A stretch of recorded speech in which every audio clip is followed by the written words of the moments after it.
This is a quick tutorial on the colors and fonts section of the style page.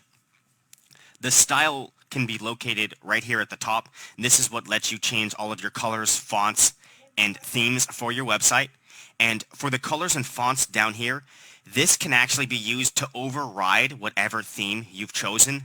So by default, we have this text and this color font. But if you wanted to change any of them, such as in the title or the subtitles, you can just simply select a different font.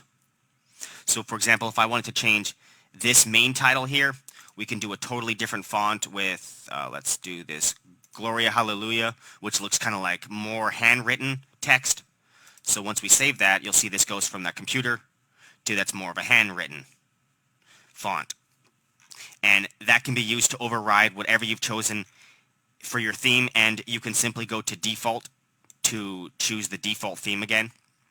You can also change your colors for your background, your text, even your buttons. You see down here we have a purple button with white text, but if you want to, change that, make this red and make the text color blue,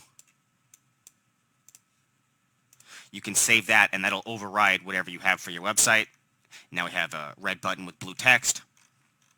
And if you want to get rid of that, you can simply click the X next to the color palette and that'll clear the color selection and go back to the default. And it's very simple to change all of your colors and fonts. Just use the colors and fonts section right here in the style page.